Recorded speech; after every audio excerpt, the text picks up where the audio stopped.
Pudding এর জন্য জীবন ফা হয়ে যাচ্ছিল। তো চলে এলাম পুডিং বানাতে। প্রথমে হাফ কাপ পানি, হাফ কাপ চিনি, এরপর গুটাইয়া ক্যারামেল বানিয়ে নেবো। অনেকক্ষণ ধরে বানাচ্ছি, বিরক্ত লাগতেছিল।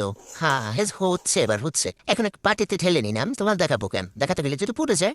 এখন নিতে হবে আমাদের শুকেছে সবচেয়ে সুন্দর দামি বাটিটা। ওকে, এখন ছুরি দিয়ে কোপায় কোপায় দুইটা ডিম ভেঙে নিতে হবে। এখন চিনি দিয়ে দিবা তোমাদের ইচ্ছে মতো। আমি দিয়ে দিলাম আমার ইচ্ছে মতো, পুডিং না হলে কিন্তু তোমাদের দোষ।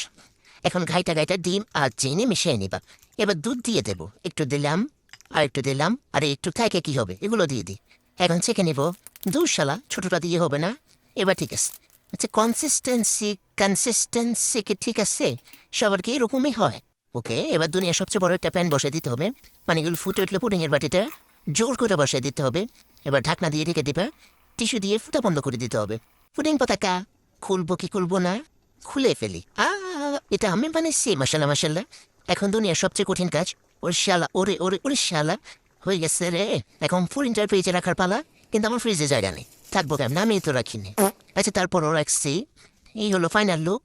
উপস, দেখতে কি সুন্দর হয়েছে মাসাল্লাহ। এখন কাটার পালা। দেখছো, তুমি তো দেখছো, সে সুন্দর হয়েছে। পারবা, এরকম পারবা?